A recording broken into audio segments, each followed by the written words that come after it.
క్రీస్తు యేసునందు ప్రియమైన దేవుని వాళ్ళారా, కుడి వచ్చిన మీ అందరికీ కూడా క్రీస్తునామంలో శుభాభివందనాలు మీకు తెలియజేస్తున్నాను.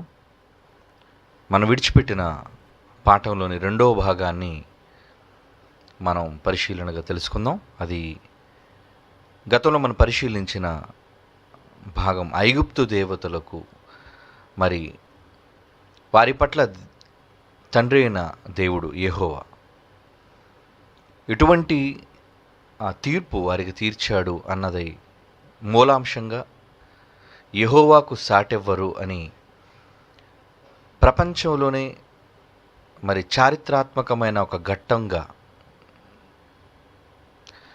ప్రపంచ చరిత్ర పుటరులో నిలిచిపోయిన మోషే కథనం,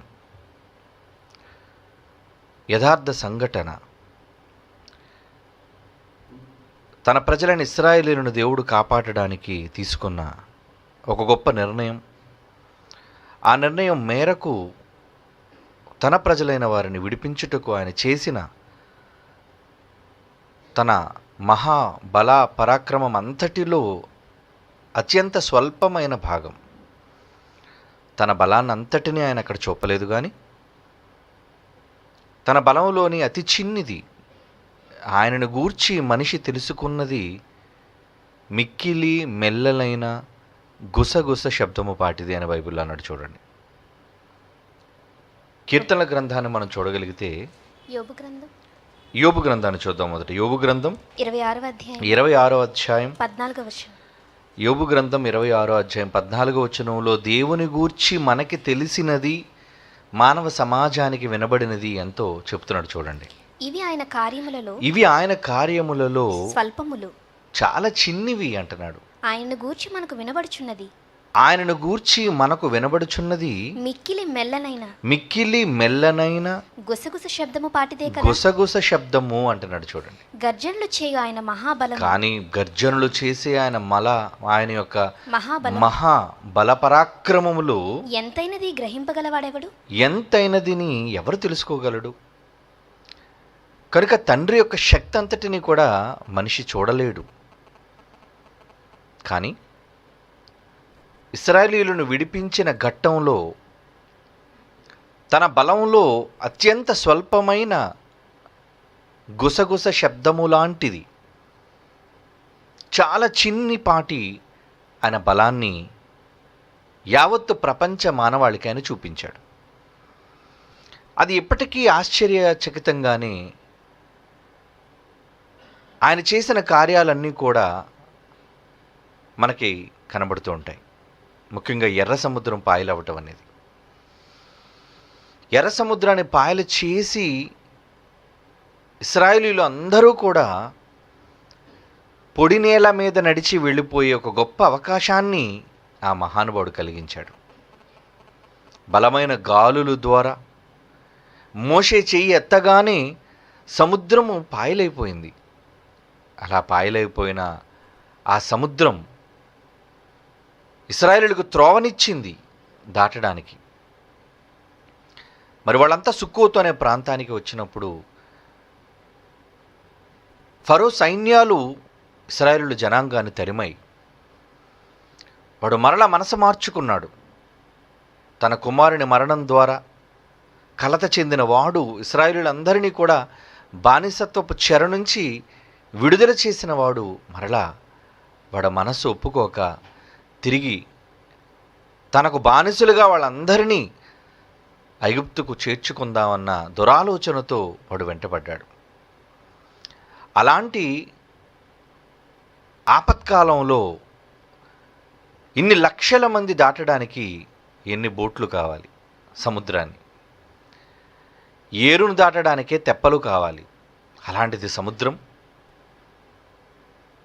కనుక తన ప్రజలకు సులువుగా ఒక చక్కటి రాజమార్గాన్ని మన తండ్రి అయిన దేవుడు వాళ్ళకి పరిచినట్లుగా మనం చూడగలం. నిజంగా ఆ సంఘటన కళ్ళతో చూసిన వాళ్ళు ఎంతో ధన్యులు. ఈరోజు కేవలం గ్రాఫిక్స్లో మాత్రమే మనం చూస్తున్నాం ఎర్ర సముద్రం పాయలైపోవటం, ఇశ్రాయేలు సైన్యం అంతా కూడా అందులో నడిచి వెళ్ళిపోవటం. మన పాటల్లో కూడా మీరు చాలా సందర్భాల్లో చూశారు. నిజానికి ఆ సంఘటన ఎంత ఆశ్చర్యకరమైనది అంటే, గోడలులా నీరు నిలిచిపోయిందటండి. గోడలులా ఇరుప్రక్కల. నిజంగా సముద్రపు లోతు ఒడ్డు నుండి లోనికి అడుగులు వేసే కొలది చాలా లోతుగా సముద్రం ఉంటుందండి, సముద్ర భాగం. అలాంటి లోతైన సముద్ర భాగాలను ఆయన చీల్చి తన ప్రజలకు త్రోవనిచ్చి, ఫరో సైన్యాలు రానివ్వకుండా ఒక పెద్ద అగ్నిస్తంభాన్ని నిలబెట్టాడు వీళ్ళు దాటినంత వరకు. ఎంతటి మరి చమత్కారంగా ఆయన చేశాడో చూడండి. తన ప్రజలను ఇశ్రాయేలు దాటిపోతుండగా ఫరో తన రథాలతో వచ్చాడు. వాడు ఇనుప రథాలు. ఆ ఇనుప రథాలతో వాడు దాటి ఇశ్రాయేలును కలుసుకోకుండా ఉండడానికి ఒక పెద్ద అగ్నిస్తంభాన్ని నిలవబెట్టాడు. ఎప్పుడైతే ఇశ్రాయేలు అందరూ దాటిపోయారో వారికి ఫరో సైన్యానికి మధ్యలో అగ్నిస్తంభాన్ని తీసేశాడు. అలా తీసేసిన మరుక్షణమే అత్యుత్సాహంతో వాళ్ళందరూ కూడా సముద్రపు మధ్య భాగంలోకి చేరటం ప్రారంభించారు. అంతే, మధ్యకు చేరుకోగానే మోషేని తిరిగి కర్రెత్తమన్నాడు. ఎత్తున ఆయన ముంచేశాడండి అందరినీ. ఒక్కడు కూడా ఐగుప్తు దేశం నుంచి వచ్చిన ఏ ఒక్కడు తిరిగి వెళ్ళలేదు, ఐగుప్తును చూడలేదు. చివరికి ఫరో కూడా అండి, వాడు కూడా నీటిలో మరణించాడు. వాడు కూడా చచ్చిపోయాడు. నిజంగా దేవుడు తన ప్రజలైన ఇశ్రాయేలును కాపాడడానికి ఆయన చేసిన సంహారం ఎంత గొప్పది అంటే, కీర్తనల గ్రంథం చూడండి, 136వ కీర్తనలోని 15వ వచనం. 136వ కీర్తనలోని 15వ మాట. ఫరోను అతని సైన్యమును ఎర్ర సముద్రములో ఆయన ముంచివేసిన అంటున్నాడు. చూడు, ముంచేశారట ఫరోను అతని సైన్యమును. అంటే ఎవరిని విడిచిపెట్టలేదు. ఆయన జోలికి వస్తే ఎవరిని విడిచిపెట్టడండి. కొన్ని సందర్భాల్లో మనం కొన్ని మాటలు వింటూ ఉంటాం. ఒరే, నా ఈగోను టచ్ చేసావురా నువ్వు అంటారు. నా ఈగోను టచ్ చేస్తే నేను విడిచిపెట్టను, నా అహాన్ని టచ్ చేస్తే నేను క్షమించను, నా పరువు తీస్తే నేను మన్నించను అనే పవర్ఫుల్గా మాట్లాడుతుంటారు చూసారా బలవంతులు. అలాంటిది మహాలోకాలను ఏలిక మన తండ్రి. బలము పరాక్రమము ఆయన దగ్గర ఉంది. అంత గొప్ప శక్తిమంతుడైన ఆయనతో ఢీకొట్టాడు వీడు, గర్వించాడు. కనుక దేవుడు, రే నువ్వు నా ఈగోను టచ్ చేసావు, వెళ్ళడానికి అవకాశం ఇచ్చి నా జనులను పోనిచ్చిన నీవు మరలా నా ప్రజల జోలికొచ్చావు, ఇక నేను ఇంటికి వెళ్ళనివ్వను. నిజంగా వాళ్ళందరినీ కూడా ముంచివేసినప్పుడు చారిత్రాత్మకమైన ఘట్టాలండి అవన్నీ కూడా. ఆశ్చర్యపోయి ఉంటారు కదండి ఇశ్రాయేలీయులందరూ కూడా. వాళ్ళంతా ఆశ్చర్యపోయారు. ఏంటి, ఇప్పటి వరకు మమ్మల్ని బానిసలుగా ఎన్నో కష్టాలు ఇబ్బందులు పాలు చేసిన మా విలన్ మా కళ్ళ ముందే చచ్చిపోయాడు. ఎలా ఉంటుంది ఆ సందర్భం? సహజంగా ప్రతి స్టోరీలో కూడా ముగింపుకి వెళ్ళేసరికి హీరో విలన్ అంతమొందించాలి, అప్పుడే కథకు క్లైమాక్స్ ముగింపు. అది కూడా కళ్ళ ముందే. అప్పటి వరకు ప్రేక్షకులు కూడా మనశ్శాంతి ఉండదు. విలన్ ఎక్కడో చచ్చిపోవడం కాదు, ఎవరినైతే ఇబ్బంది పెట్టాడో వాళ్ళ కళ్ళ ముందే, హీరో కళ్ళ ముందే, తన కుటుంబం కళ్ళ ముందే, తనకు అన్యాయం చేసిన వాళ్ళ కళ్ళ ముందే విలన్ చావాలి. నిజంగా దేవుడు కూడా ఈ చరిత్రలో ఈ భాగం, మోషే భాగంలో మనం ఆలోచించగలిగితే ఎలా చంపాడండి, ఎలా మట్టు పెట్టాడండి తన విరోధి. కనుక తన శక్తి అంతటినీ ప్రదర్శించలేదు. నిజానికి సముద్రాన్ని పాయలు చేయడం అంటే చిన్న విషయం మీరు చెప్పండి. సముద్రాన్ని పాయలు చేయడం అంటే చిన్న విషయం. ఏదో ఒక ప్లేట్లో నీళ్ళేసి మీరు ఓదండి గాలితో, కొంత మాత్రమే కదలగలదు, మళ్ళా కలిసిపోతుంది అది. అలాంటిది సముద్రంలోని అబ్బో గ్యాలన్ల గ్యాలన్ల గ్యాలన్ల నీటితో నిండిపోయిన ఆ సముద్రాన్ని రెండుగా చీల్చేశాడండి. ఇక 10 ఆయన చేసిన ఆశ్చర్యకార్యాలు, ఆయన చేసిన మహాకార్యాలు, వాటిని గూర్చి ఆలోచిస్తే పగ తీర్చుకున్నట్టుగా కనబడుతుంది. పగ, ఎవరి మీద పగ? ఎందుకు పగ? ఎందుకు పగ తీర్చుకోవాల్సిన అవసరత ఆయనకి ఏర్పడింది? ఎందుకంటే తనను కాదని వేరొకరిని ఎవరైనా ఒకవేళ ఆశ్రయిస్తే అది భరించలేడండి. పోనీ మీరు భరించగలరా చెప్పండి? మిమ్మల్ని నమ్ముకున్న వాళ్ళు, మీరే సర్వస్వం అనుకున్న వాళ్ళు, మీ స్థానంలో మరొకరిని ఒకవేళ ప్రాతినిధ్యం, ప్రాధాన్యత ఇస్తే మీరు భరించగలరా? సహించగలరా? ఎంతో ఉక్రోషానికి, ఆక్రోశానికి గురవుతారు. తనను కాదని వేరే వాళ్ళని చేరినందుకు భర్తలు భార్యలను చంపిన సంఘటనలు, భార్యలే భర్తలను ముక్కలు ముక్కలుగా నరికిన సంఘటనలు ఎన్నో చూసాం. కారణం తనకు కాదని వేరొకరిని కోరుకున్నందుకు. మనుషులకి ఎంత ఆవేశం, ఎంత రోషం ఉంటే సర్వ సృష్టికి ఆధారభూతుడైన దేవాది దేవునికి ఎంత ఉండాలి చెప్పండి. నిజంగా ఆయన ఆవేశం ఎంత గొప్పదంటే, తన కళ్ళ ఎదుటే తనను కాకుండా లేని వారిని దేవుళ్ళుగా పూజించారు అంటే ఆయన ఏమనుకోవాలి చెప్పండి? ఒరే వీళ్ళ దేవుళ్ళు, దేవతలు వీళ్ళ? సృష్టికర్తనైన నేనుంటుండగా నన్ను విడిచిపెట్టి వీళ్ళను మీరు దేవుళ్ళుగా కొలుస్తున్నారేంటిరా? అది నిజంగా సహింపనలవి కాని సంగతి. కనుక ఇశ్రాయేలీయులైన వాళ్ళు 400 సంవత్సరాలు వాళ్ళు బానిసలుగా ఐగుప్తు దేశంలో ఉన్న ఐగుప్తీయులైన వాళ్ళు నిజంగా ఎంతో దేవతాభక్తులు. వాళ్ళు దేవతలకు పూజలు చేసేవాళ్ళు, దేవుళ్లకు వాళ్ళు ఎన్నో నమస్కారాలు, ఎన్నో అర్చనలు, ఎన్నో యాగాలు చేసిన వాళ్ళు ఇశ్రాయేలీయులు. ఎప్పటికీ చూడండి చరిత్రలో వాళ్ళు విడిచిపెట్టిన శిథిలాలు, సమాధులుగా ఒక పక్క పిరమిడ్స్ అనేవి ఉంటే, ష్రింక్స్ అని ఉంటుంది, ఒక జంతువు బొమ్మతో, ఏమంటే ఒక మనుష్య ముఖంతో ఉన్న బొమ్మలు, ఆకారాలు, ఇవన్నీ మనకు కనబడతాయి. ఎందుకు? వాళ్ళు జంతువులను తమకు దేవుళ్ళుగా వాళ్ళు చేసుకొని దేవునికి ప్రాధాన్యత ఇవ్వకుండా ఆయన కళ్ళెదుటే వారిని కొలిచారు. అలా కొలిచినందుకు దేవుడు ఎంతగానో గాయపడ్డాడండి తన మనస్సులో. సకలము ఆయన శక్తి వలన అనుభవిస్తున్న మానవ జాతి ఆయనను తెలుసుకోకపోవడం మొదటి తప్పు అయితే, రెండవది ఆ దేవుని తృణీకరించటం, మాట పంపినా సరే బేఖాతరు చేయటం, సంధి కోసం ఆయన కబురు పంపినా దానికి అంగీకరించకపోవటం. ఎలా సహిస్తాడు చెప్పండి ఆయన? ఎలా భరిస్తాడు చెప్పండి ఆయన?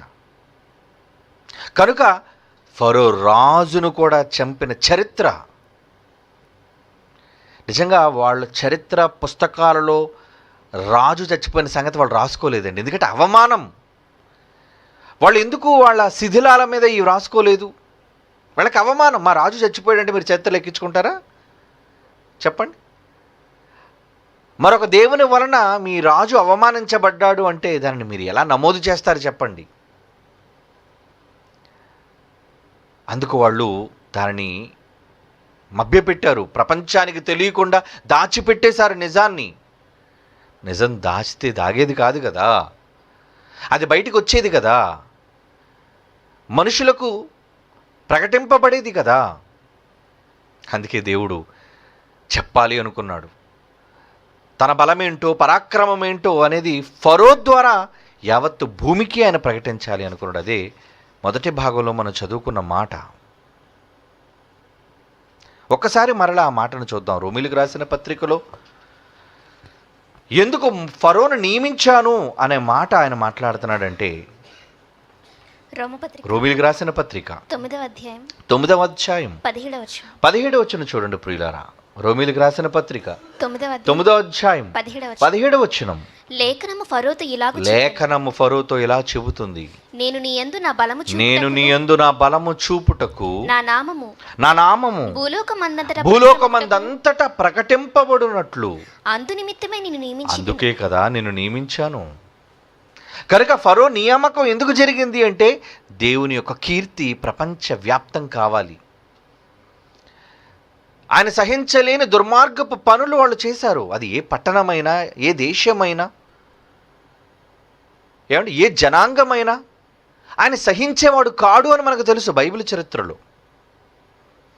ఆయనతో ఒకవేళ కోరిండి విరోధాన్ని తెచ్చుకుంటే ఏ ఒక్కరిని క్షమించకుండా, ఆయన అవకాశం ఇచ్చిన తరువాత వాళ్ళు వినకుండా ఉంటే శిక్షించే మనస్సు కలిగిన వాడని మనకు తెలుసు. కనుక ఐగుప్తు దేశంలో జరిగిన ఈ యథార్థ సంఘటన అందుకే ఆయన ఎంత గొప్పవాడో ఒకసారి ఆయన గూర్చి ఒక మంచి మాట చదువుకుందాం. ఇర్మియా గ్రంథం 10వ అధ్యాయం 6వ వచనాన్ని చూడండి ప్రియులారా. ఇర్మియా గ్రంథం 10వ అధ్యాయం 6వ వచనం. యెహోవా నిన్ను పోలిన వాడెవడునూ లేడు. ఎవడయ్యా నిన్ను పోలినవాడు అంటే నీకు సాటెవ్వడు అని అర్థం. యెహోవాకు సాటెవ్వరు కదా. నిజంగా ఆయన పోలినవాడు ఎవడు, ఆయనకి సమమైన వాడు ఎవడు?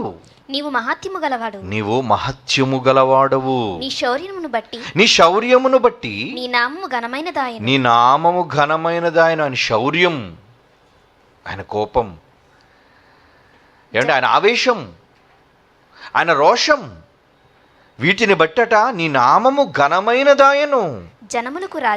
జనములకు రాజువు నీవేనయ్యా. నీకు భయపడిన వాడు ఎవడు? ఏమండి, నిజంగా ఏ దేశమైనా సరే దేవుని కాదంటే విడిచిపెట్టడానికి కానీ సమయం రావాలి.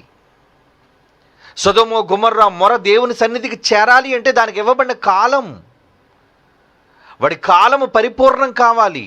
అప్పుడు కానీ అగ్నిగంధకాలు పైనుంచి వచ్చి నేల మొలకలను సైతం అవి మార్చి మసి చెయ్యవు. అవకాశం ఇస్తాడు దేవుడు, ఎదురు చూస్తాడు దేవుడు. క్షమను అనుగ్రహించుదామని ఆయన ఓపికతో సహనంతో ఎదురు చూస్తాడు. దీర్ఘశాంతం కలిగిన వాడు కదా ఆయన.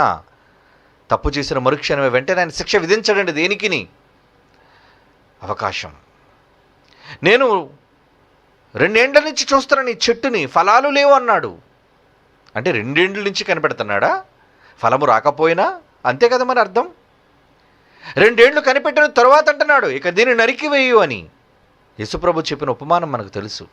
అంటే ఫలించకపోయినా కొంతకాలం గ్రేస్ పీరియడ్, అంటే ఆయన కరుణ చూపే కాలం, ఆయన దయ చూపే కృపాకాలం అంటారు దానిని. ఆయన సహించే కాలం.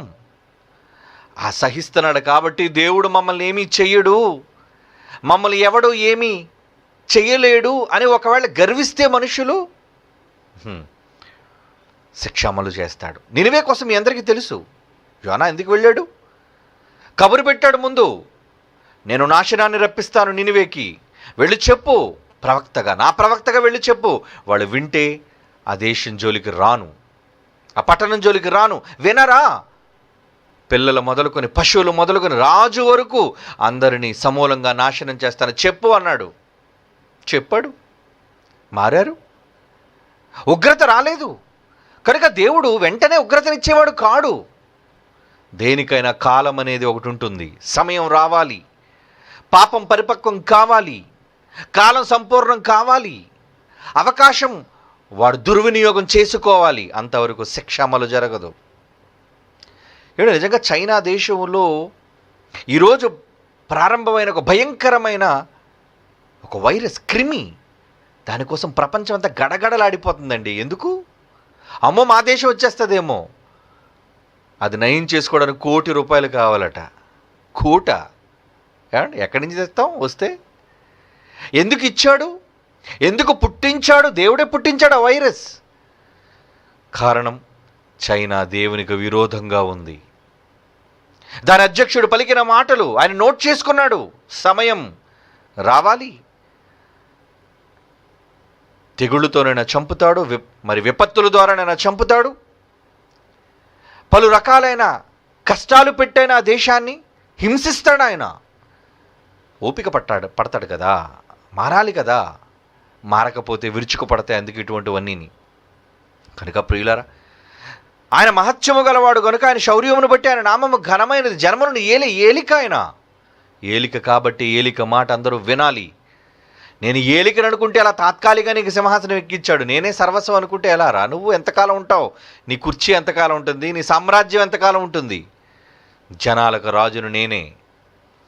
అలా జనములకు రాజుగా ఉన్న యెహోవాను మరిచి నేనే రాజును అనుకొని దేవుణ్ణి పక్కకు పెట్టి ధిక్కరించి తనకు అన్నం పెట్టే జంతువులను, తనకు అన్నం పెట్టే అవసరతలు తీర్చే వాటిని దేవుళ్ళుగా మలుచుకొని దేవతలను వాళ్ళకి పేర్లు పెట్టి విగ్రహారాధనతో నిండిపోయిన ఆ దేశం మీద దేవుని కోపం వచ్చింది, ఐగుప్తు దేశం మీద. చదువుదాం ఈ మాట. యెషయా గ్రంథం 42వ అధ్యాయం 8వ వచనం చూడండి. యెషయా గ్రంథం 42వ అధ్యాయం 8వ వచనం. యెహోవాను నేనే, ఐ యామ్, ఇదే నా నామము, ఇది నా పేరు, మరి ఎవనికిని నా మహిమను నేను ఇవ్వను, నాకు రావలసిన స్తోత్రము ఘనత విగ్రహాలకు చెందనివ్వను అంటున్నాడు. చూడండి ఏమండి ఈ మాటలు, నిజంగా ఎంత ఆవేశం ఆయనలో ఉందో చూడండి. అంతే కదా, కన్నందుకు తండ్రిగా నిన్ను వాళ్ళు కొలవకుండా పిలవకుండా ఎవరినో దానిని పోనే దానయ్యను ఒకవేళ వాళ్ళు తండ్రి అని నీ పిల్లలు పిలిస్తే నువ్వు సహించగలవా? అమ్మా అని వేరొకరిని వాళ్ళు కీర్తిస్తే నువ్వు భరించగలవా? కన్నగర్భం నువ్వే, జీవాన్ని ప్రసాదించింది నువ్వే, కానీ భరించలేవు. నేను కదరా మీకు జన్మనిచ్చాను, నేను కదరా మిమ్మల్ని కన్నాను, నేను కదరా మిమ్మల్ని పోషించాను, నేను కదరా మిమ్మల్ని పెంచి పెద్ద చేశాను. ఈరోజు నా పేరు చెప్పకుండా ఎవరైనో నా స్థానంలో మీరు పెట్టారు అంటే ఏ మనిషి సహించగలడు చెప్పండి? మనిషి అన్న వాడే తనకు దక్కవలసిన మహిమను దక్కకపోతే సహించలేనప్పుడు దేవుడు ఎలా సహించగలడు చెప్పండి? అందుకే అంటున్నాడు నాకు రావలసిన స్తోత్రము విగ్రహములకు చెందని. వాటిని పొగుడుతారేంట్రా? వాటిని పొగుడుతారేంటి? ఐగుప్తీయులతో చెబుతున్నాడు. ఆ రోజు క్రీస్తు పూర్వం కోపం వచ్చింది ఆయనకి. కనుక ఐగుప్తు దేశం మీదికి 10 భయంకరమైన తెగుళ్ళు ఆయన తెప్పించడానికి గల కారణం ఈరోజు కేవలం చైనా మీదకి ఒక్క తెగులే వచ్చింది. అవునా? ఒక్క తెగులు.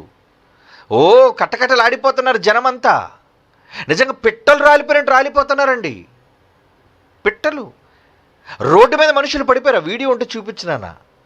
ఉందా వీడియో? ఏంటండి రోడ్డు మీద ప్రజల మధ్య రద్దీగా ఉన్న ప్రాంతాల్లో శవాలుగా రాలిపోతున్నారు. చూసారా? వైరస్ వస్తే ఎలాగైతే కోళ్ళు, పిట్టలు, పక్షులు, జంతువులు వైరస్ సోకిన వెంటనే అవి చచ్చిపోతాయో అలా నేను ఆ వీడియో చూసినప్పుడు ఆశ్చర్యపోయాను. చివరికి సీసీ ఫుటేజ్లో కూడా రికార్డ్ అయిన సందర్భాలు, సన్నివేశాలను చూడగలిగితే బాగానే నిలబడ్డాడు. వైరస్ సోకింది, లోనకి వ్యాధి వెళ్ళిపోయింది, తెగులు వెళ్ళిపోయింది. అంతే ఉన్నట్టుగా ఉంటుండగానే మనిషి టపాలు మన కుప్పకూలిపోయాడండి. ముందుకు పడిపోయాడు, బోర్లా పడిపోయాడు. ఎందుకు అలాంటి పరిస్థితి? యేసుప్రభు ఫోటో తీసి వీడు ఫోటో పెట్టుకోలేడు. ఎవడేడు? పనికి మాలిన, ఆఫ్టర్ ఆల్ ఒక దుర్మార్గుడైన మనిషి. ఆఫ్టర్ ఆల్ 6 అడుగుల మనిషి, మాంసపు ముద్ద, ఎముకలు లేకపోతే నిలబడలేని గూడు. ఏంట్రా నీ గర్వం? అధ్యక్షుడు అన్నాడండి యేసుప్రభు ఫోటో తీసేయండి. మరి ఇప్పుడు తెగులు వచ్చింది కదా, అటు ఫోటోకి మొక్కమని చూద్దాం. జింగ్ పింగ్ అధ్యక్షుడు, చైనా అధ్యక్షుడు, వాడిని మొక్కమని చూద్దాం. మొక్కితే వాడు రోగం ఎందుకు తీయలేడు? మరి ఆడే దేవుడు, పని కొలుద్దామండి వాడిని దేవుడిని. ఏది వైరస్ తెగులను తీరా దమ్ముంటే, దమ్ముంటే తీ, వైరస్ని తీ. మనం దేవుడు కదా, దేవుడు అంటేగా కాపాడేవాడు. చూడండి, అదిగోండి చూడండి, శవాలుగా. వెళ్ళినానా ఫాస్ట్గా ఎఫ్ఎఫ్లోనే వెళ్ళమండి. రద్దీగా ఉన్న ప్రాంతాల్లో మనుషులు ఎందుకు ట్రైన్లో పడిపోయాడు. ఎందుకు పడిపోయాడు? వైరస్, తెగులు సోకింది. తెగులండి. కేవలం ఒక్క తెగులు, ఒక్క తెగులు. ఇంకా ఎఫ్ఎఫ్ వెళ్ళినాను, ఇంకా వెళ్ళి చూడండి చాలా ప్రాంతాల్లో అదిగోండి చూడండి, రోడ్డు మీద బహిరంగంగా బస్సులు తిరుగుతున్నాయి, కార్లు తిరుగుతున్నాయి. ఎందుకు పడిపోయాడు వీడు? తెగులు సోకింది. చైనా వణికిపోతుంది. అదిగోండి చూడండి, ఆఫీస్లో ఎక్కడ పడితే అక్కడ శవాలు, మనుషులు వాడిని చూడండి, అలా గమనించండి. అదిగోండి పడిపోయండి. సీసీ ఫుటేజ్ ఇది. ఓకే నాన్న, చాలు. తెగులు. నాకు రావలసిన స్తోత్రం ఏదిరా? దేవుడు లేడంట. చైనా దేశం ఏమంటుందో తెలుసా అండి? చైనీస్ ఏమంటారో తెలుసా? కత్తి కొడవలు నమ్ముకునే దౌర్భాగ్యులు వాళ్ళు. గుర్తు చూడండి, కత్తి కొడవలు అంటే శ్రమదానం, శ్రమ. శ్రమ పడితే వర్షం పడకపోతే ఎవడు బాబురా పండిస్తాడు? నువ్వు నేల దున్నిన తర్వాత, విత్తనం వేసిన తర్వాత అది ఫలించాలి అంటే ఎవడు బాబురా దాన్ని ఫలింపజేస్తున్నాడు? శ్రమదానం అట. కమ్యూనిజం. చైనా అంటేనే కమ్యూనిజం అండి.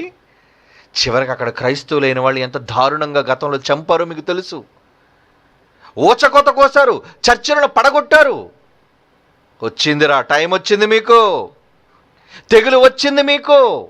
నాకు రావలసిన స్తోత్రం. చూశాడు, ఎంతకాలం చూశాడు. ఎప్పటికీ అది 2 years అయిందండి ఆ సందర్భం. వెంటనే శిక్ష విధించాడు కదా, ఎవరిని విడిచిపెట్టడని. ఎవరిని?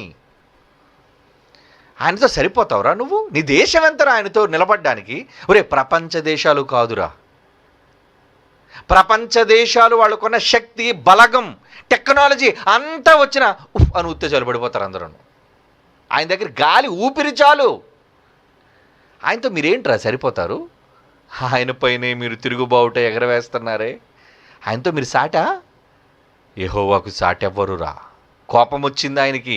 అలాగే ఆ రోజు ఐగుప్తీయుల మీద కోపం వచ్చింది. కోపం వచ్చి 10 తెగుళ్ళు సృష్టించాడు. ఎందుకు 10 తెగుళ్ళు సృష్టించాడు? ఏ 10 మంది దేవతలనైతే మీరు దేవతలుగా, దేవుళ్ళుగా మీరు కొలిచారో చూద్దాంరా. నేను ఒక్కొక్క తెగులు రప్పిస్తాను. మీ దేవుని వేడుకోండి, మీ దేవుని వేడుకోండిరా. మీ దేవత కానీ మీ దేవుడు కానీ వచ్చి రక్షిస్తాడేమో చూసుకుందాం. సవాల్ చేశాడు. అంతకే 10 తెగుళ్ళు ఎందుకు రావాలి? ఏమండి, నిర్గమాకాండంలో మనం చదువుకున్నాం ఈ ఘట్టంలో 10 తెగుళ్ళు దేవుడు రప్పించాడు అని. ఓకే, వెళ్ళిపోదాం, ఆ తెగుళ్ళలోనికి వెళ్ళిపోదామండి. నిజంగా దేవాది దేవుడు తన మహత్యాన్ని, తన శక్తిని ఎవరికి ఇచ్చేవాడు కాడు. నిర్గమాకాండం 7వ అధ్యాయం 20వ వచనం చూడండి. మొట్టమొదటి ఐగుప్తీయులకు కొట్టిన దెబ్బ తెగులు. ఏంటా తెగులు? క్విక్, నిర్గమాకాండం 7:20. యెహోవా ఆజ్ఞాపించినట్లు మోషే అహరోనులు చేశారట. ఏం చేశారు?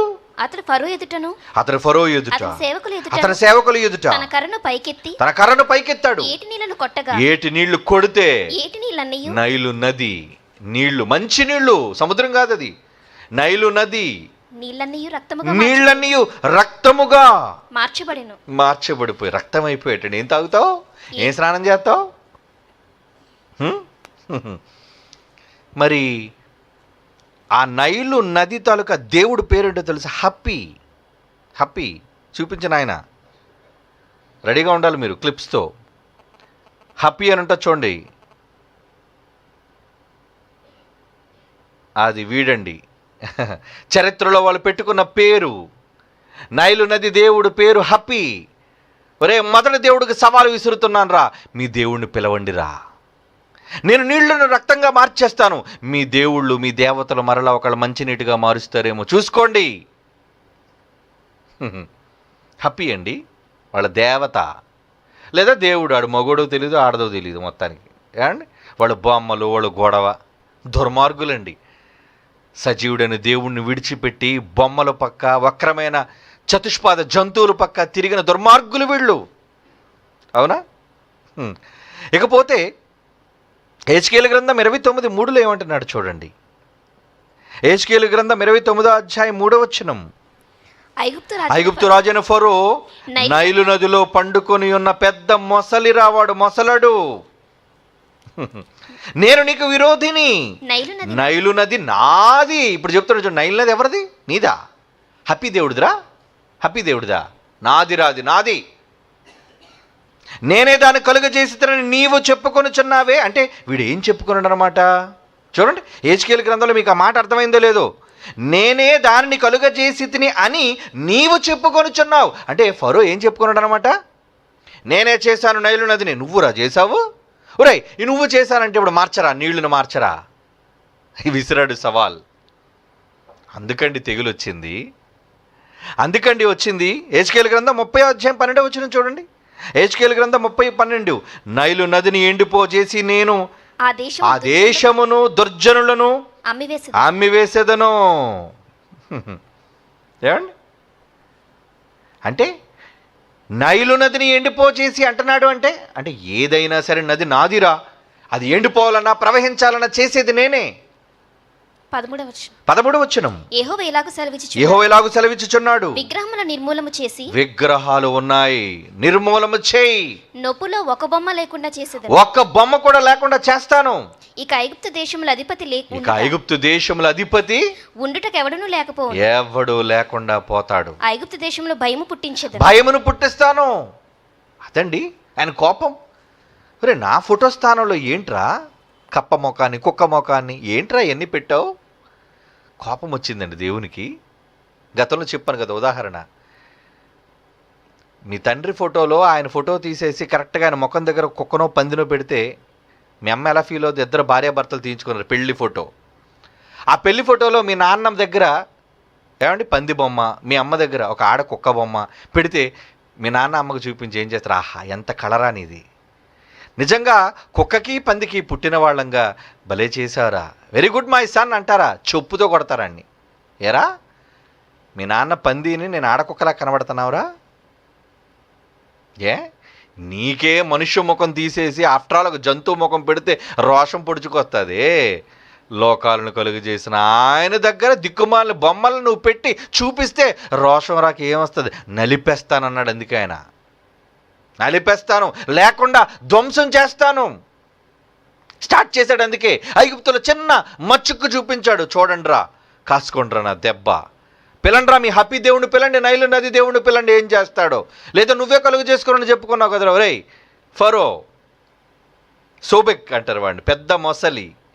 సోబెక్ వాళ్ళ భాషలో సోబెక్ అంటే మొసలి. మొసలి మొసలి అన్న దాన్ని సోబెక్ అనే బొమ్మలో ఉంటుందండి. ఓకే, నెక్స్ట్ రెండోది ఇప్పుడు చూద్దాం. నిర్గమాకాండం 8:2 నుంచి 7 వరకు జరిగిన సందర్భంలో రెండవ తెగులు, ఐగుప్తు దేశం మీదకి వచ్చిన రెండవ తెగులు ఏంటది? నిర్గమాకాండం 8:2 నీ వారిని పోనీయనల్లని ఎడల, ఒకవేళ నువ్వు పంపకపోతే, ఇదిగో నేను నీ పొలిమేరలన్నిటిలో కప్పల చేత బాధించేది. కప్పలు చేత బాధిస్తాను. కప్పలు ఏటిలో కప్పలు విస్తారముగా పుట్టును. ఏటిలో కప్పలు విస్తారముగా పుట్టును అంటున్నాడు. చూడండి, అవి నీ ఇంట్లో, నీ పడక గదిలో, నీ మంచం మీద కూడా వస్తాయి. అవి నీ సేవకుల ఇళ్లలోనికి వెళ్ళిపోతాయి. అవి జల్లు మీదకి, నీ పొయ్యిల్లోనికి. ఏమండి, ఎక్కడో రోడ్డు మీద వర్షం పడినాడు ఒక కప్ప చూస్తేనే చిరాగ్గా ఉంటుంది కదండి. దాని అరుపులు చాలా దారుణంగా ఉంటాయి. ఏమండి, దాన్ని ముట్టుకోవడానికే చాలా దారుణంగా ఉంటుంది. అలాంటి కప్పలు నీకు కుప్పలు తెప్పలుగా వచ్చి కప్పలు పడితే ఎలా ఉంటుందండి? హెకెత్ చూపించు బాబు, చూపించు. కప్పలు వస్తున్నాయి, అదిగోండి, ఫ్రాగ్స్. ఏంటి ఒకేసారి ఇన్ని కప్పలు ఊర్లోకి వస్తే ఎలా ఉంటుందండి? మంచం మీదకి, ఇంటిలోనికి వచ్చేసే కప్పలు. ఓకే నాన్న, ఓకే. ఏమండి, ఇప్పుడు కప్ప దేవుడు ఉన్నాడండి. కప్ప దేవుడు హెకెత్ వాడి పేరు. చూపించినాను అది కూడా. హెకెత్ అంటే కప్పల దేవుడు. ఇప్పుడు చూడండి, ఆ కప్ప దేవుడు ముఖం ఎలా ఉంటుంది మీరు చూడండి. వాళ్ళు దేవుడు చేసుకున్నారండి, విగ్రహాలు పెట్టుకొని రాదిగోండి. అది కూడా చూసారు, ఒరిజినల్గా అది వాళ్ళ తాలూకా రాతి శిల్పాల మీద చెక్కుకున్నారు వాళ్ళు దేవుళ్ళు. మళ్ళీ చేతిలో 2 కత్తులు ఒకటి కప్ప దేవుడికి. అవునా? కప్ప మొహమును వాడును. ఒరే కప్పలు రప్పించాను రా. మరి మీ కప్పల దేవుడు ఏమయ్యాడు? కప్పలు మీ ఇంట్లోకి వచ్చి పాసిపోసేయనుక ఎలా ఉంటుంది? అందులో కప్పలు ఉత్తుతూనే పోతుంటే మాటికి. ఆడుకున్న జబ్బే అది. నీటిలో ఉన్నాయి కాబట్టి తెలియదు, కానీ ఇంట్లోకి ఒకసారి పెంచుకోండి కప్ప, చూద్దాం. ఎక్కడికి వెళ్తే అక్కడ మీకు మొత్తం అంతా నీరే, సుగంధ పరిమళం. అలాంటిది ఒకేసారి లక్షల కప్పలు వచ్చి ఊర్లో పడి ఇంటి మీదకి వస్తే ఎంత దారుణంగా ఉంటుందండి పరిస్థితి. ఇప్పుడు పిల్లరా నీ కప్పల దేవుడిని చూద్దాం, పిలు. అప్పుడు ఈ దుర్మార్గులు ప్రార్థన చేసే ఉంటారు. ఐగుప్తీయులందరూ ఏం చేస్తుంటారు? ఓ కప్పదేవుడా, ప్రార్థన చేస్తే వస్తాడేంటి? అసలు ఉన్నాడాడు? కప్పదేవుడు ఉన్నాడేంటి? నువ్వు పిలిస్తే వచ్చేయడానికి? రాడు. ఆడు లేడురా, నేనురా ఉన్నది. ఆ కప్పను కూడా నేనేరా కలుగు చేశాను. కప్పను చూసి అది ఏదో వింత జంతువు అనుకొని దానికంటే ఒక దేవుడు ఉన్నాడని, దానికంటే ఒక రాజుని చేసి దేవుడిని చేశారు. మూర్ఖుడా. ఏమండి, ఎర్ర సముద్రంలో అదే నైలు నదిలోని ఎర్ర నీటిని ఏమైనా మంచినీటిగా మార్చగలిగారా? చేత కాదు. కప్పలు వచ్చాయి, ఆపగలిగారా? మరలా వేడుకున్నాడు వీడు, అయ్యో బాబు తప్పు అయిపోయింది మహాప్రభు క్షమించండి అని మోషేని అడిగితే తిరిగి మరలా మోషే దేవుడిని వేడుకున్నాడు. అన్ని సందర్భాల్లో అదే జరిగింది చూడండి. ఒక్కసారి నా కోసం వేడుకో బాబోయ్, ఈ కప్పలు భరించలేకపోతున్నాం. ప్రజలు వచ్చారంటే ఆస్థానానికి కోర్టుకు బాగుందిగా, నా కోర్టు నిండా కప్పలే. నా సింహాసనం మీద కప్పలు, నేను బాత్రూంలోకి వెళ్తే కప్పలు, నేను మంచం మీదకి వెళ్తే కప్పలు, ఎక్కడ చూసినా కప్పలు. బాబోయ్ వద్దు, వేడుకో ఒక్కసారి నీ దేవుణ్ణి వేడుకోమని మోషేని అడుగుతున్నాడు. మరి నీ కప్పదేవుడు ఏమయ్యాడు? ఆడు లేడురా, తెలుసుకో. అది నిజాన్ని చెప్పాడు. ఇక మూడో తెగులు, నిర్గమాకాండం 8:16 ఏమొచ్చాయి? పేలు. ఏమండి, పేలు వచ్చాయి. ఎక్కడి నుంచి వచ్చాయి? జాగ్రత్తగా చదవండి. అందుకే నిర్గమాకాండం 8:16, 16, 17, 18, 19 వచనాల్లో అందుకు యెహోవా మోషేతో నీవు నీ కర్ర చాపు ఈ దేశపు ధూళిని కొట్టు, నేలను కొట్టు అన్నాడు. భూమిని కొట్టు. అది ఐగుప్తు దేశమంతటా పేలగున పేలైపోతాయి. పేలు ఎక్కడి నుంచి పుట్టాయి అన్నమాట? ఇప్పుడు తల్లో నుంచి వచ్చిన పేలు కాదు ఇవి, నేల మట్టిలో నుంచి వచ్చిన పేలు. కొట్టు కర్రతో అన్నాడు. ఏమండి, ఇప్పుడు ఈ పేలు దేవుడు ఉన్నాడంటే వీళ్ళకి. పేలు దేవుడు అంటే ఆ పేలు ఏ నేల నుంచి అయితే పుట్టాయో నేల దేవుడు. ఆ నేల దేవుడి పేరు సెబ్, దాని పేరు గాడ్ ఆఫ్ ఎర్త్, అంటే భూదేవుడు అనమాట వాళ్ళకి. ఏమండి, మరి ఇప్పుడు భూదేవుడు పేళ్ళన్నీ వస్తే భూదేవుడు ఏం చేస్తున్నాడు చూపించు నాయన. ఆ గెబ్ అన్న చూపించు. ఏమండి, అదండి దాని పేరండి. అది నేల దేవుడు. దేవుడో దేవతో మనకు తెలియదు, ఎందుకంటే మనకు తెలియట్లేదు వాళ్ళు స్త్రీయో పురుషు ఏ లింగమో మనకు అర్థం కావట్లేదు. మొత్తానికి వాళ్ళ నేల ధూళిని కొట్టినప్పుడు, నేలను కొట్టాడు కదండి, వెంటనే వచ్చేసేయండి పేలు. ఓ పేలు. కప్పలైతే పర్లేదు కిందనే ఉన్నాయి, పేలైతే అలా కాదు, ఫ్లయింగ్ మొత్తం. నువ్వు కప్పలు ఒకవేళ కిందకు వస్తే నువ్వు కనీసం ఒక ఏదైనా నిచ్చినలాంటి తీసుకుని పైన గోడ మీద నువ్వు బలిలాగా అతుక్కుపోయి ఉండగలవు. పేలైతే నువ్వు ఎక్కడికి వెళ్ళినా ఎగురుతూ వస్తాయి. నీ చెవుల్లో దూరితే, నీ ముక్కులో దూరితే ఎలా ఉంటుందండి? చిరాగ్గా ఉండదు? మరి నీ నేల దేవుడు ఏం చేశాడురా? 18 భూదేవుడు ఏం చేశాడురా? నిర్గమాకాండం 8:18 చూడండి. శకునగాండ్రు కూడా పేలను పుట్టించవాలని తమ మంత్రముల చేత అట్లు చేసిరి. ఏమండి, అవునా? శకునగాండ్రు ఏం చేశారట? ఓం భీం క్రీం. ఏం క్రీం రా? ఐస్ క్రీమ్ ఏంట్రా? వీళ్ళు అలాగే కదండి అంటారు. ఎప్పుడు చూడండి, ఎవడు మంత్రాలు చదవండి, ఓం భీం క్రీం. ఏంట్రా క్రీము? ఫేస్ క్రీమా, ఐస్ క్రీమా? ఏదో నీకు అర్థం కాని భాష ఏదోటి అనాలి కదా. వాళ్ళు కూడా మంత్రాలు చేశారట. ఒరే, మంత్రాలకు చింతకాయలే రాలవురా, పేలు ఎక్కడి నుంచి వస్తారు దరిద్రులారా అన్నారట పాపం వాళ్ళు కూడా, శకునగాండ్రు. కానీ వచ్చాయా? మనం ఈ దేవుడు ఎందుకురా మీ శకునగాండ్రు మాట వినలేదు? అడు ఉంటే కదా. వాడు లేడు, అయిపోయింది వాడి పరిస్థితి. అంటే వాడు లేడని నిరూపించాడు. రే, మీరు ఎవరినైతే దేవతలుగా విగ్రహాలు పెట్టుకున్నారో లేవు, ఆరు లేరు అని నిరూపించాడు ఐగుప్తీయులకి. నెక్స్ట్ 4వ నిర్గమకాండం 8:21 చూడండి. 8:21 నీవు నా ప్రజలను పోనీయని ఎడల, నీవు ఒకవేళ నా ప్రజలను పంపకపోతే చూడు నేను నీ మీదికి నీ సేవకుల మీదకి ఈ ప్రజల మీదకి నీ ఇళ్లలోనికి ఏగల గుంపట. ఒక్కొక్క ఏగ కాదు, ఒక్క ఏగ వస్తేనే భరించలేము మనం. అప్పుడప్పుడు ఇంట్లోకి ఒక ఏగ వచ్చింది అనుకోండి, సరిగ్గా పడుకున్నప్పుడు ముక్కు మీద, చెవి మీద, కంటి మీద వాళ్ళతో ఎంత చిరాగ్గా ఉంటుందండి మనకి. మన దాని శబ్దం అది చెవులో చేస్తుంటే, దాన్ని చంపడానికి ఈగల బ్యాట్ పట్టుకొని కత్తి యుద్ధం చేస్తుంటుంది దాంతో మనం. అలాంటిది గుంపులుగా ఈగలన్నీ వచ్చి నీ చుట్టూ ముసురుకుపోతే ఏం తగులుకుంటావు, ఏం విసురుకుంటావు, ఏం తింటావు? ఏమండి, అన్నం తింటున్నాడు ఒకే వస్తే ఉష్ ఉష్ అంట. నువ్వు ఒకేసారి ఒక 1,00,000 ఈగలు వచ్చాయి అనుకో ఇంటి మీదకి, ఏం అన్నం తింటా? అసలు నీకు మనశ్శాంతి ఉంటుందా? నువ్వు పడుకుంటే నీకు నిద్ర ఉంటుందా? నువ్వు ఎక్కడ ఆనందంగా ఉండలేవు. ఎన్ని చిత్రహింసలు అనుభవించారండి. పిల్లరా, నీ ఏకదేవుడిని పిల్లరా. కెఫ్రీ ఏకదేవుడు చూడండి, ఐగుప్తీయుల ఏకదేవుడు, దేవుడు దేవతో మొత్తానికి కెఫ్రీ. ఏమండి, దానికి ఏగమొఖం ఉంటుంది. దిగోండి ఏగ. ఏమండి, చూసారా? అంటే ఒక్కొక్క పురుగు, ఒక్కొక్క జంతువు, వీళ్ళకి ఒక్కొక్క దేవుడు. ఏమండి? కెఫ్రి దీని పేరు. మరి ఏం చేసింది ఏగల దేవత? లేదు కదా, అది ఉంటే కదా వీళ్ళు సృష్టించుకున్నారు ఈ సన్నాసులు. ఓకే, నెక్స్ట్ 21 యెషయా ఏమండి? యెషయా గ్రంథం 7వ అధ్యాయం 18వ వచనం. తర్వాత నిర్గమ 8:22 చదువుదాం. ఏమంటున్నాడండి? యెషయా గ్రంథం 7వ 7వ అధ్యాయం 18. ఆ దినమున ఐగుప్తు నదుల అంతమందున్న జోరేగలు. జోరేగలటండి, జోరుగా వస్తాయట ఈగలు, అంతే కదండి, ఈగ స్పీడ్ ఎక్కువ. జోరేగలను. ఇప్పుడు చదవండి నిర్గమకాండం 8:22. ఎందుకు రప్పించాడు తెలుసా ఈగలు? నిర్గమకాండం 8వ అధ్యాయం 22వ వచనం. మరియు భూలోకములో నేనే యెహోవాను అని నీవు తెలుసుకొనున్నట్లు ఆ దినమున నేను నా ప్రజలను నివసించుచున్న గోషెను దేశమును వినాయించేదను, అక్కడ ఈగలుండు. అబ్బాయి ఎంత గొప్ప అంటే ఈగలని ఎంత చక్కగా విన్నాయండి. ఈగలన్నిటితో చెప్పాడు ఈగల రాజుతో, ఏయ్ మీరు గోషెన్లోకి వెళ్ళకూడదు, అక్కడ నా పిల్లలు ఉన్నారు, ఒక్క ఏగ కూడా గోషెన్లో కనబడడానికి వీల్లేదు. మరి ఎక్కడికి వెళ్ళమంటారు మహాప్రభు? వెళ్ళండి రా, ఐగుప్తులు తిరిగి వెళ్ళండి, ఆ దేశం అంతా కమ్మేయండి, చుట్టుముట్టేయండి, ఒక్క గోషెని తప్ప మొత్తం ఐగుప్తు అంతా చుట్టుముట్టేశాయి. ఎందుకు చేశాడు ఇది? నేనే యెహోవాను అని నీవు తెలుసుకోవాలి. 8:23. నా ప్రజలను నీ ప్రజల్లో నుండి ప్రత్యేకపరిచేదను, రేపు ఈ సూచక్రియ జరుగునని యెహోవా సెలవిచ్చినట్లు చెప్పు. చెప్పు నాయన చెప్పు అన్నాడు. అదే జరిగింది. ఇక తరువాత నిర్గమకాండం 9వ అధ్యాయం 2వ వచనం చూడండి. 5వ తెగులు. ఇప్పుడు 4 అయిపోయాయి మనకి. 5వ తెగులు ఏమైంది?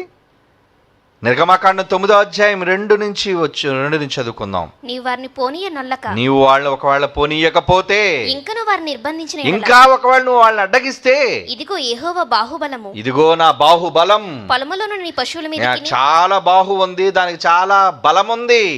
ఎవడో కాదు బాహుబలి, ఆడ బక్కబలాడు, చస్తాడు ఎవడో ఒకడు. పేర్లు పెట్టుకుంటే రేపు బలైపోతారా నువ్వు. కానీ నీ బాహు ఉన్నా నువ్వు బలైతే, నాకు బాహు ఉంది దానికి బలం ఉంది అంటున్నాడు. చూడండి, యెహోవా బాహుబలము పొలములలో నీ పశువుల మీదకి, నీ గుర్రముల మీదకి, గాడిదల మీదకి, ఒంటెల మీదకి, ఎద్దుల మీదకి, గొర్రెల మీదకి వస్తుంది. మిక్కిలి బాధాకరమైన తెగులు పశువులకు వస్తాదరా. మీ పశువులు ఎక్కువగా గొర్రెల మందలని, ఆవులు గొర్రెలు అయ్యే కదండి, ఎడ్లు. అయితే యెహోవా ఇశ్రాయేలీయుల పశువులను ఐగుప్తు పశువులలో వేరుపరిచాడు. వాళ్ళకున్న వాటన్నిటిలో ఒక్కటి కూడా చావదు. హెబ్రీల దేవుడు రా, నేను ఇశ్రాయేలీయుల దేవుని పక్షాన, వాళ్ళ పక్షాన ఉన్న దేవుడిని నేను, వాళ్ళు నన్ను నమ్ముకున్నారు, నేనే దేవుడిగా వాళ్ళు కొలిచారు కనుక వాళ్ళ మీదకి ఏ సమస్య రానివ్వను. ఏమంటే నిజంగా ఆయన పిల్లలమైతే మనకి ఏ సమస్య రాదా? రాదు. కరోనా వైరస్ ఇక్కడికి వస్తుందా? రాదండి. ఒకవేళ విశాఖపట్నం అంతా మీరు భయపడకండి, ఎందుకంటే మీరు ఆయన కోసం కష్టపడ్డారు, మీరు ఆయన కోసం పనిచేశారు కాబట్టి వైరస్ మిమ్మల్ని సోకడానికి వీలు లేదు. ఆయన ఆజ్ఞాపించాడు. ప్రతి చిన్న సూక్ష్మ క్రిమికి కూడా ఇగో మొదలు వచ్చి చాలామంది కష్టపడ్డారు, వాళ్ళ జోలికి వెళ్ళడానికి వీలు లేదు. కానీ రాని దొంగలు చాలామంది ఉన్నారు. విశాఖపట్నం ఉంటారు, వెళ్ళిపో, వాళ్ళ ఇంటి మీదకి వెళ్ళిపో, నువ్వు డెంగ్యూకి వెళ్ళిపోతావు, మలేరియాకి వెళ్ళిపోతావు, వెళ్ళిపో, చంపేయాలని వస్తుంది. ఎదురు చూడండి, పర్లేదు. ఇక్కడుండి దొంగ వేషాలు వేసి నిజంగా అవకాశం ఉండి సెమినార్కి రాని సన్నాసులందరికీ ఇది ఆశీర్వాదం. ఓకే, కోపం, దేవుడు కోపం ఇది. మీ నటనలు, మీ వేషధారణలు మాకెందుకు? మీ ముసుగులు, మీ మోకాళ్ళ ప్రార్థనలు, అబ్బాబా ఎంత గౌరవం దేవుడు అంటే. ఏముంది భయం నీకు? దేవుడు అంటే ఏముంది భయం నీకు? లేదు. నీకు తెగులు పంపకుండా ఏం చేయాలి? వస్తుంది తెగులు, ఎదురు చూడండి, వెయిట్ అండ్ సీ, వస్తుంది తెగులు. ఈ పశువులకి ఆవు దేవత, అందుకే హతోర్ పశువుల్లో ఆవులన్నీ చేస్తాయన్నాడు కదా. ఒరే మీ ఆవుల దేవుణ్ణి పిల్లండి రా, ఆవుల దేవుణ్ణి. ఐగుప్తులతో చెప్తున్నాడు హతోర్. ఎలా ఉంటుంది ఈ హతోర్? చూడండి, అదిగోండి హతోర్, ఆవుల దేవుడు వీడు. బొమ్మ. చూద్దాం పశువులను ఒకవేళ కాపాడుతాయేమో. మీ దేవతను పిల్లండి, మీ దేవుణ్ణి పిల్లండి, పశువులు కాపాడుతాయేమో. చచ్చాయండి, కంపు వచ్చేసింది మొత్తం, చచ్చిపోయి తెగులు వచ్చేసి చచ్చిపోయి అన్నీని. అది మనకు తెలుసు. ఓకే, టైం లేదు. తర్వాత 6 నెక్స్ట్ నిర్గమకాండం 9వ అధ్యాయం 8వ వచనం చూడండి. కాగా యెహోవా యెహోవా మీరు మీ పిడికిళ్ళ నిండా మీ పిడికిల నిండా ఆవపు బుగ్గి తీసి ఆవపు బుగ్గి తీసుకోండి. మోషే ఫరో కన్నుల ఎదుట మోషే ఫరో కనుల ఎదుట ఆకాశం వైపు దాని చల్లవలెను. ఆకాశం వైపు దాన్ని చల్లండి. అప్పుడు అది ఐగుప్తు దేశం అంతటా అప్పుడు ఐగుప్తు దేశం అంతటా సన్నపు ధూళి అయి సన్నపు ధూళి అయి ఐగుప్తు దేశం అంతటా ఐగుప్తు దేశం అంతటా మనుషుల మీదను మనుషుల మీద ఇంతటి జంతువుల మీదకి వచ్చింది రోయ్, ఇప్పుడు మనుషులకు కూడా వస్తుంది చూడండి. మనుషుల మీద జంతువుల మీదను మనుషుల మీద జంతువుల మీద పొక్కులు పొక్కులు దద్దుర్లు మోషే అహరోనులతో చెప్పాను. మోషే అహరోనులతో చెప్పాను. అంత పొక్కులు ఎలా ఉంటాయండి? ఏమండి దద్దుర్లు ఎలాగా అంటే చర్మం అంతా పొంగిపోయినట్లుగా వాచిపోయింది ఒక్కొక్కడికి. దద్దుర్లు అంటే చూడండి, అప్పుడప్పుడు చూడండి దద్దుర్లు వచ్చి రాగానే దద్దుర్లు రాగానే ఇచ్చింగ్ సెన్సేషన్, దురద. ఏమండి దద్దురు గోకే కొద్దీ ఆ దద్దురు పెద్ద అయిపోతుంటుంది. ఎక్కడైనా గోక్కుంటావురా? మొత్తం ఒంటి నిండా దద్దుర్లే, మొత్తం అన్ని పొక్కులే. ఇప్పుడు డాక్టర్ దగ్గరికి వెళ్తాడు, ఆడు కూడా దద్దులతో పొక్కులతో ఆయింట్మెంట్ రాసుకున్నాడు. ఆడికే దిక్కు లేదు. నీకేం రాస్తాడు ఆయింట్మెంట్? ఆడు పిలు మీ దేవత ఉంది ఏంటి? ఐసిస్. ఆ దేవత పేరు తెలుసా? గాడ్ ఆఫ్ మెడిసిన్, శాంతికి, ఏమండి అలాగే ఆరోగ్యానికి. అంటే మీకు ఏ రోగం రాకుండా ఆరోగ్య దేవత ఉంటుంది కదా, ఆరోగ్య దేవత, దాని పేరు ఐసిస్. చూద్దాం దాని ముఖం, ఇదేనండి ఐసిస్, ఆరోగ్య దేవత. మరి ఏం చేసింది దేవత? దేవత కూడా దద్దుర్లు వచ్చాయి పాపం. ఏమండి పరార్. దేవుని ముందు ఐగుప్తు దేవుళ్ళు దేవతలు కనబడలేదు, లేరు కదా వాళ్ళు. ఏమండి 11వ వచనం నిర్గమకాండం 9:11. ఆ దద్దుర్ల వల్ల శకునగాండ్రు మోషే ఎదుట నిలవలేకపోయిరి. ఆ దద్దుర్లు శకునగాండ్రుకును ఐగుప్తులందరికీ వచ్చేసింది. వాళ్ళు కూడా గొక్కుంటున్నారు అందరి ముందు. మోషే బాగానే ఉన్నాడు, అహరోను బాగానే ఉన్నాడు, ఇంట్లో పనోడు బాగానే ఉంది, గిన్నెలతో ఉంటుంది. ఎందుకంటే మరి ఇశ్రాయేలు కదండి, పనులు కదా వాళ్ళకి. వీడు మాత్రం గోక్కుండి, యజమాని గోక్కున్నాడు, పనేది బాగుంది. ఎందుకు ఇలా జరిగింది? ఎందుకో తెలుసా? ఎవడు జోలికి రాకూడదు వాడు జోలికి వచ్చావురా నువ్వు. నాతో వాళ్ళ సాటేంట్రా? నీ కప్పదేవుడు, నీ కుక్క దేవుడు, నీ మేక దేవుడు ఇవా? ఏమండి నీ పేరు దేవుడు, ఇవన్నీ నాకు సరికారు. వీరెవ్వరూ నాతో సమవుజ్జి కారు, వాళ్ళు లేరు చెప్పాడు ఆ రోజు ఐగుప్తీయులతో దేవుడు. నెక్స్ట్ 7వ దానికి వెళ్ళిపోదాం. ఇప్పటివరకు 6 అయిపోయాయి ట్రీట్మెంట్. 7వ ట్రీట్మెంట్ నిర్గమకాండం 9వ అధ్యాయం 18వ వచనం. ఇదిగో రేపు ఈ వేళకు, ఈ టైం కల్లా నేను మిక్కిలి బాధాకరమైన వడగండ్లు కురిపిస్తాను మీ మీద. ఐగుప్తు రాజ్యము స్థాపించిన దినము మొదలుకొని ఇది వరకు అందులో అట్టి వడగండ్లు మీరు ఎప్పుడు చూడలేదురా. చూసండిరా, చూపిస్తానురా, నా ఫైర్ వర్క్స్ చూపిస్తానురా మీకు ఆకాశం నుంచి. మీరు కింద నుంచి జొవ్వలు ఇసరడం కాదురా, పైనుంచి నేను ఇసురుతాను జొవ్వలు మీ మీదకి, కాసుకోండి చెప్పాడు. ఫరో సేవకులలో యెహోవా మాటకు భయపడిన వాడు తన సేవకులను, తన పశువులను ఎండులోనికి త్వరగా తొందరగా బాబు ఎప్పటికే 6 చూపించాడు మాకు. అర్థం కాదా? కొంతమందికి అర్థమైపోయింది, వద్దురా వీళ్ళు జోలికి వెళ్ళకండ్రా. ఆడేట్రా గుండుగాడు వినట్లేదు, అనవసరంగా పంతానికి పోతున్నాడు.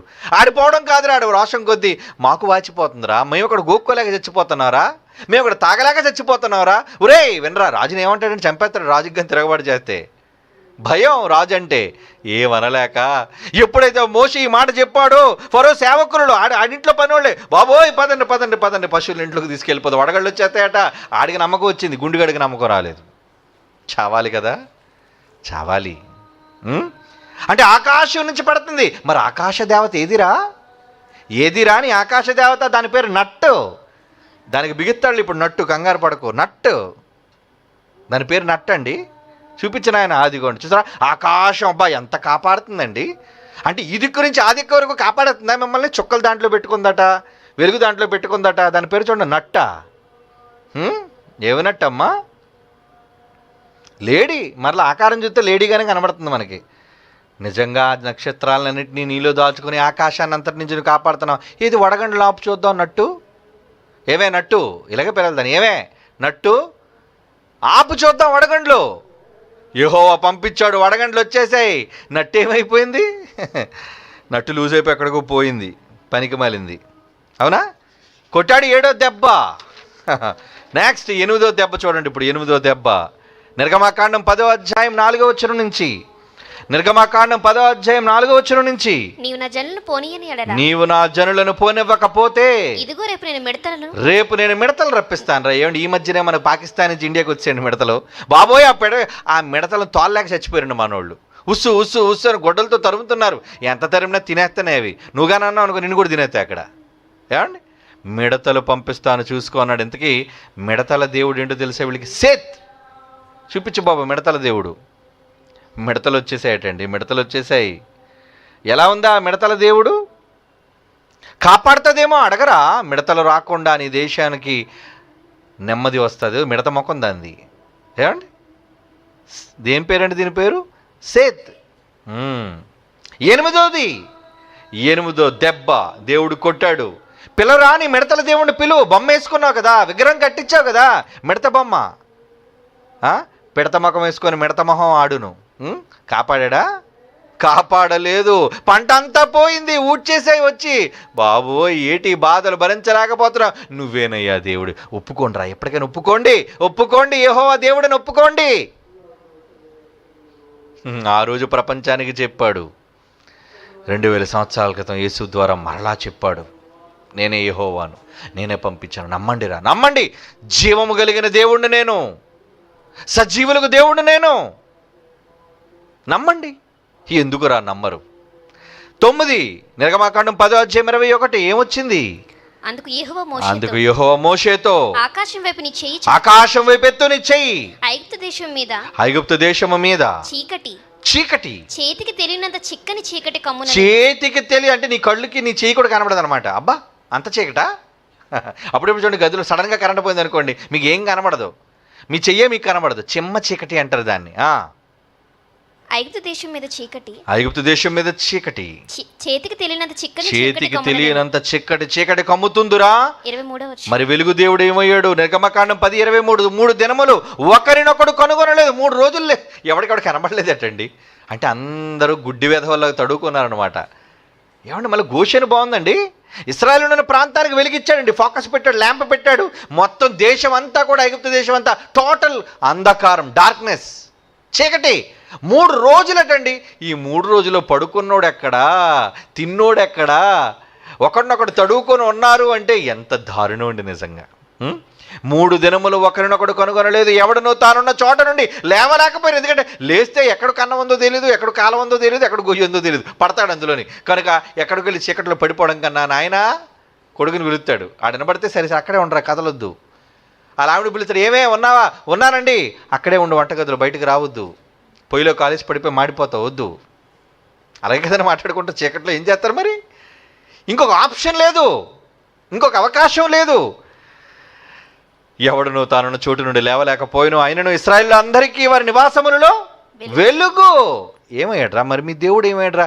సూర్యదేవుడు ఏమయ్యాడ్రా? పిల్లండి, సూర్యుని పిల్లండి. వాడి పేరుని తెలుసా? రా. చూపించరా వాడి ముఖం? రా అట ఆడి పేరు. అంటే సూర్యదేవుడు, ఐగుప్తీయులకు సూర్య భగవానుడు.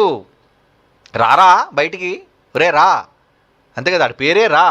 కానీ 3 రోజులాడు రారా అంటే నేను రాను. ఏంట్రా నన్ను ఎలా చూపిస్తున్నారు? అదిగోండి రా, చూడండి. వాడి మొక్కం, వాడి పేరు రా, హతోర్, నట్టు, గెబ్బ, ఇంక అందరూ దేవుళ్ళు అండి, వరుస దేవుళ్ళు వాళ్ళందరూ. వాడు చెక్కుకున్న ప్రతిమలు, అందులో మొదటోడు ఎవడు?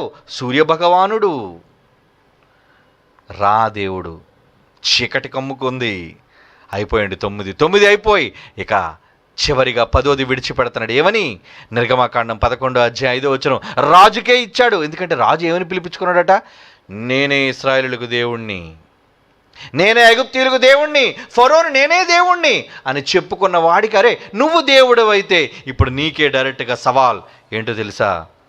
నీ పిల్లలలో మొదటోడిని లేపేస్తాను. అందరినీ లేపేయగలను నేను, కానీ నీకు చిన్న షాక్ ఇవ్వాలి కదా. నీకు పుట్టిన తొలిచూలు కొడుకుతో పాటు నీ దేశంలోని తొలిచూలను అందరినీ లేపేస్తాను రా, కాసుకో. నువ్వు దేవుడు అయితే బతికించుకోరా, చావకుండా ముందు చూసుకో, లేదంటే దేవుడు అయితే బతికించుకో అని చెప్పాడు. నిర్గమకాండం 11:15 నిర్గమకాండం 11:5 చూడండి ఏమంటున్నాడు. సింహాసనం మీద కూర్చున్న ఫరో సింహాసనం మీద కూర్చున్న ఫరో మొదలుకొని ఫరో తొలిపిల్ల మొదలుకొని తిరగలి విసిరి దాని తొలిపిల్ల వరకు తిరగలి విసిరే దాని పిల్ల వరకు ఐగుప్తు దేశమందరి ఐగుప్తు దేశములోని తొలిపిల్లలందరూ చచ్చెదరు. చచ్చిపోతారు. జంతువుల్లోనూ తొలిపిల్లలన్నీ చచ్చును. జంతువుల్లో కూడా లేపేస్తాను రా. మొదటి ఎంచి మళ్ళా ఏది మొదట పుట్టిందో దాన్ని టార్గెట్ చేసి లేపుతాను నేను. అప్పుడు ఐగుప్తు దేశం అంతటా మహాఘోష పుట్టును. మహాఘోష, ఏడుపులు రా. ప్రతి ఇంట్లో బోరుమని ఏడుపు, పక్కింట్లో ఏడుపు, ఎదురింట్లో ఏడుపు, అన్నింటి. ఎందుకంటే అన్నింట్లో ఎవడో ఒకటి పుడతాడు కదండి. రెండోడు ఉన్నా లేకపోయినా ముందు ఒకడు పుడతాడు కదా, అవునా? 10 మందిలో ముందు ఒకడు పోతే మిగతా 9 మంది ఏడుస్తారు, వదిలేయండి. కానీ ఒకడే పుట్టాడు అనుకోండి, ఆ ఒక్కడి కోసం అమ్మ నాన్నలు ఏడుస్తారు. ప్రతి ఇంటిలో ఘోష, నరఘోష, మృత్యుఘోష. నరఘోష నీకు నమస్కారం అంటారు కదా, ఏంటి నమస్కారం పెడితే వెళ్ళిపోద్దా? ఈ పనికి మళ్ళీ సన్నాసులు ఆటో మీద రాసుకుంటారు, నరఘోష నీకు నమస్కారం. బొర్రలేదండి సన్నాసులకి. ఒరే, శిక్ష విధించేది దేవుడు రా, ఆయన కాళ్ళ మీద పడరా. నరఘోష నమస్కారం పెడతానంటే యాక్సిడెంట్ నీకు నమస్కారం, రావద్దంటే వస్తుంది, రాకుండా ఉంటుంది అది. డెంగ్యూ నీకు నమస్కారం అంటే వస్తుంది, అది నమస్కారం పెట్టినా సాష్టాంగ పడినది వచ్చి నేను గుమ్మేస్తుంది. కనుక నమస్కారాలు పెట్టొద్దు, దేవుని కాళ్ళ మీద పడు. దేవుని కాళ్ళ మీద పడు, శరణు వేడుకో, క్షమిస్తాడు, ఆదరిస్తాడు, నిన్ను జాలి తెలుస్తాడు. అంటే చివరికి దేవతలన్నిటికీ దేవుడని నువ్వు చెప్పుకున్నావు కదరా. ఒరేయ్, ఎవడవాడు? ఫరో చెప్పుకున్నాడటండి, ఏమని? నేనే దేవుడును, నేనే దాన్ని కలుగజేసితనని. మొదటి చదువుకున్న హెచ్కేల్ గ్రంథం 29:3 ఏమని? నేనే దాన్ని కలుగజేసితనని నీవు చెప్పుకొనిచున్నావే. ఫరో, నువ్వే దేవుడు అయిపోయారా? అయితే నీ కొడుకుని కాపాడుకోరు, చూద్దాం. నువ్వు దేవుడు కదా, నీ కొడుకుని కాపాడుకో. సవాల్. ఏం సవాలు? ఏమండి? సవాల్ కాదు. ఆయన సవాలు విసిరితే మొత్తం అంతా శవాలు. చచ్చారు వెధవలు అందరూ కూడా. ఏడుపు ఏడుపు ఏడుపు. బాబోయ్ నీకు నమస్కారం, దండం, పో, నీ ప్రజలను తీసుకొని పో. ఫరో రాజు, వాడు దేవుడా? వాడు నమ్ముకున్న ఈగలు, పేలు, కప్పలు, మిడతలు, ఏమండి వాళ్ళ పేర్లు చదువుతారు చూడండి. హపి, హతోర్, హెకెత్, ఐసిస్, కెప్రి, నట్టు, సేతు. ఏమయ్యారు వీళ్ళంతా? ఏమయ్యారురా మీ దేవతలంతా? ఏమయ్యారు? లేరురా. అనవసరంగా బొమ్మలు చేశారు నువ్వు, వాళ్ళకి అనవసరంగా దూపాలు ఎత్తన్నావురా వాటికి. వాళ్ళెవరు నాకు సాటి కారు. పోను బతుకుని నువ్వు నాకు సాటి కావు. నువ్వేమాత్రం, నీ బలమేమాత్రం. నాకు సాటి అయిన వాడు ఈ ముల్లోకాల్లో ఎవడూ లేడు. ఎందుకంటే ఆయన తండ్రి అండి, మహాశక్తి స్వరూపుడు. ఆయన ఎలా వచ్చాడో ఎవ్వరికీ తెలియదండి. ఆయన చావుందా? లేదు. ఆది అంతం లేనివాడు ఆయన, ముగింపు రానివాడు ఆయన, అంత గొప్ప శక్తి. అలాంటి వ్యక్తితో భూమి మీద ఆఫ్టర్ ఆల్ నరమాత్రుడు నువ్వు ఢీ కొడితే, ఒరే 10 దెబ్బలు కొడతానరా. నువ్వు నమ్ముకున్న 10 దేవుళ్ళు పిలు. నీ 10 దేవుళ్ళు పిలు, కాపాడుతారేమో. ఏలియా కూడా అలాగే కదని పిలిచాడు. ఒరే, మీ దేవుడు పడుకున్నాడేమో, పిల్లండ్రా. మీ దేవుడికి ముందు దూపం వేయండిరా, మీ దేవుడి ముందు దహనం చేయమనండిరా బలిని అని వాళ్ళే పిలవన్నాడు ముందు. నిజంగా ఎంత హాస్యాస్పదం చేశారండి. ఒకసారి తీయండి ఆ సందర్భాన్ని. నిజంగా ప్రవక్త రోషం కలిగినోడు అండి. నిజంగా బ్రతికితే రోషంగా బతకాలండి. దేవుడు ఈ కాలంలో శక్తులు నిజంగా మన చేతికి ఇవ్వలేదు, కానీ ఇస్తే ఒక ఆట ఆడించేద్దాం ప్రపంచాన్ని అంతటిని. ఏమండి, మొదటి శతాబ్దంలో వాళ్ళకు ఉన్నాయండి శక్తులు. పరిశుద్ధాత్మ వరాలు, అద్భుతాలు, సూచక్రియలు చేసే శక్తులు వాళ్ళ చేతికి ఇచ్చాడు దేవుడు. ఓకే, వెరీ గుడ్, ఆయన సంకల్పం. ఈ శతాబ్దంలో మనకి ఇచ్చుంటే ప్రపంచాన్ని అంతటిని తీసుకొచ్చారే, రారా పడ మీద యేసుప్రభు కాళ్ళ మీద పడరా అని పడేటట్టు చేసి ఉండేవాళ్ళమేమో. రాజుల మొదటి గ్రంథం 18వ అధ్యాయం 27వ వచనం. రాజుల మొదటి గ్రంథం 18వ అధ్యాయం 27వ వచనం. మధ్యాహ్నం కాగా, మధ్యాహ్నం అయిపోయింది. ఏలీలో పిలుస్తున్నారట, దేవుడా పిలుస్తున్నారు ఈ సన్నాసులు. ఏమండి, అప్పుడు ఏమైంది? ఏలియా వాడు దేవుడై ఉన్నాడు. ఒరే, వాడు దేవుడురా. పెద్ద కేకలు వేయుడి. పెద్ద కేకలు ఏంట్రా? వినపట్లేదేమో, అడిగి చెవుడు వచ్చిందేమో ఈ మధ్యని. వాడు ఒకవేళ ధ్యానము చేయుచున్నాడు. ఒరే, ఆడేమో ధ్యానంలో ఉన్నాడా? భార్య ధ్యానంలో కానీ, ఎందుకంటే వీళ్ళిద్దరూ పక్కన సెటప్తో ఉంటారు అక్కడ ఎప్పుడును. ఏమంటే భార్య ధ్యానంలో భర్త ధ్యానంలో భార్య, వీళ్ళిద్దరూ కూడా ఒకళ్ళు ఉంటారేమో. పిల్లండి. దూరం ఉన్నాడేమో, ప్రయాణము చేయుచున్నాడేమో, త్రావులో ఉన్నాడేమో. స్పీడ్ పెంచమని చెప్పండి రా కొంచెం. పెట్రోల్ కానీ అయిపోయిందేమో ఎక్కడన్నాడు బండిలో. వాడు నిద్రపోవచ్చున్నాడేమో. నిద్రపోతున్నాడేమో. మీరు ఒకవేళ లేపవలసి ఉన్నదేమో. ఒకసారి లేపాలేమోరా, లేపండిరా అని అపహాస్యము చేయగా పిచ్చెక్కిపోయిన సన్నాసులు ఏం చేయాలో తెలియక కోసేసుకుంటున్నారండి శరీరాన్ని. ఏం చేశారు? వాళ్ళు మరి గట్టిగా కేకలేస్తున్నాడు, దేవుడా దేవుడా దేవుడా, హతోరు, హెకెత్తు, ఇసిస్సు, కెప్రి, రెండర్రా దేవతలారా, అమ్మల్లారా రెండర్రా పిలుస్తున్నారు. వస్తాయేట్రా అవి? రావురా, రావు. చివరికి ఒళ్ళు కూడా కోసుకున్నారు ఆ దరిద్రులు. కానీ ఎవరు నిడిచిపెట్టలేదు సుమా. ఎప్పుడైతే దేవుడు, జీవం కలిగిన దేవుడు పిలిచాడు, ఆ సందర్భం చదవండి. నిజంగా కన్నుల పండుగ అండి ఆ సందర్భం, కన్నుల పండుగ. ఒరే కందకం తవ్వండిరా, ఒరే బలి పశువుని వేయండిరా, దాని మీద తడిపోయండిరా శుభ్రంగా, తడి మొద్ద చేసేయండి, ఎండిపోవడం కాదు, తడిచిపోయిన మొత్తం మసి చేసేస్తాడు నా దేవుడు అని. తడిచిపోయిన తరువాత ఏమంటున్నాడు చూడండి, ఏలియా పిలుస్తున్నాడు చూడండి, ఏలియా పిలుస్తాడు. కందకం తడిచిపోయింది, నానిపోయి మొద్దయిపోయింది, నిండిపోయి నీరు ప్రవహించేసింది. అలాంటి సందర్భాల్లో ఏం చేశాడు తెలుసా? 37 యెహోవా నా ప్రార్థన ఆలకించయ్యా, యెహోవావైన నువ్వే దేవుడవు, నీకు సాటెవడు లేడు. నీవు వారి హృదయములు నీ తట్టుకు తిరగజేయుదువని, నీవు వారి హృదయములు వారి తట్టు తిరగజేయుదువని, ఈ జనులకు తెలియనట్లు, ఈ మూర్ఖులు, ఈ సన్నాసులకు తెలిసేటట్లుగా నా ప్రార్థన అంగీకరించు. నా ప్రార్థన ఒక్కసారి వినయ్య తండ్రి. అతడు ఇలా ప్రార్థన చేయుచుండగా యెహోవా అగ్ని దిగి, యెహోవా అగ్ని పెళ పెళ పెళమని దిగుతుందటండి పైనుంచి, ఆకాశం నుంచి దిగి ఏం చేసింది? దహన బలి పశువును, కట్టెలు, రాళ్లను బూడిద చేసిందటండి. కందకమందున నీళ్లు కూడా డ్రై అయిపోయాటండి. పవర్. జనులందరూ దాన్ని చూచి సాగిలపడి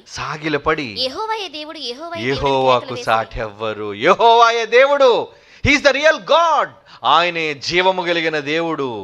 ఒప్పుకోవాలిరా, ఒప్పుకోండి. అంత జీవం కలిగిన దేవుడికి ఈరోజు వారసుడును నేను. నా తండ్రి జయశాలి వారసుడు.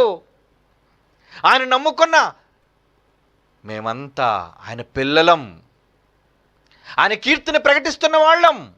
మీరు కూడా అదృష్టవంతులు. ఆ దేవుణ్ణి దేవుడుగా కొలుస్తున్న జనుల్లో మీరు ఉన్నందుకు మీరు గర్వంతో తలెత్తుకోండి, అతిశయంతో. మీ దేవుడు జీవం కలిగిన వాడు. పట్టుకొని ఒక్కొక్కరిని బండకేసి నరికేశాడు అందరినీ. ఆ రోజు ఏలియా విడిచిపెట్టలేదు. దేవుని శక్తి ఏంటో కళ్ళ ముందు ప్రత్యక్షంగా చూపించాడు. ఈరోజు మనం అద్భుతాలు, స్వస్థతలు, మహత్కార్యాలు మన జీవితం లేకపోయినా మాటలతో దేవుని శక్తిని ఈరోజు ప్రపంచానికి ప్రదర్శిస్తున్నాం మనం. అవునా?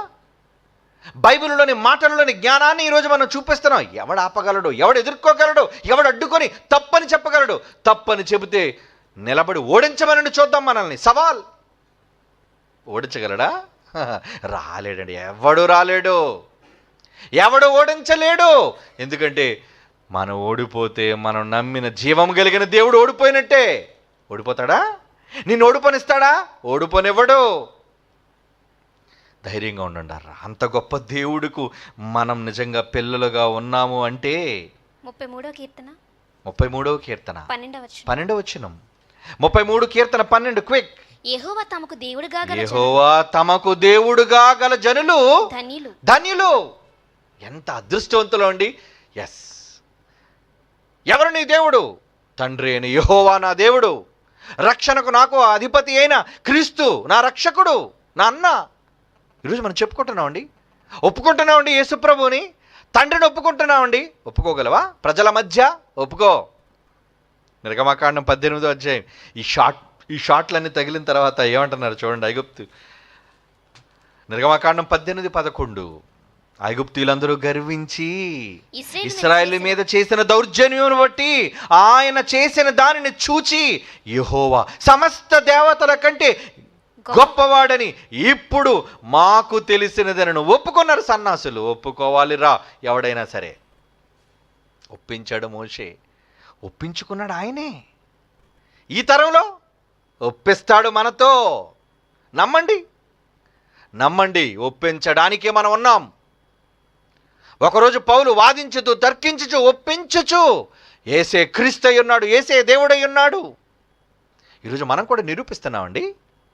నిజంగా ఐగుప్తీయులు సాష్టాంగపడ్డారండి. ఐగుప్తీయులు గర్వించి ఇశ్రాయేలు మీద చేసిన దౌర్జన్యమును బట్టి ఆయన చేసిన 10 తెగుళ్ళు వాళ్ళ దేవతలు చేతకాని వారని అర్థమైపోయింది, వాళ్ళు లేరని అర్థమైపోయింది. వాళ్ళు ఏం ఒప్పుకున్నారట?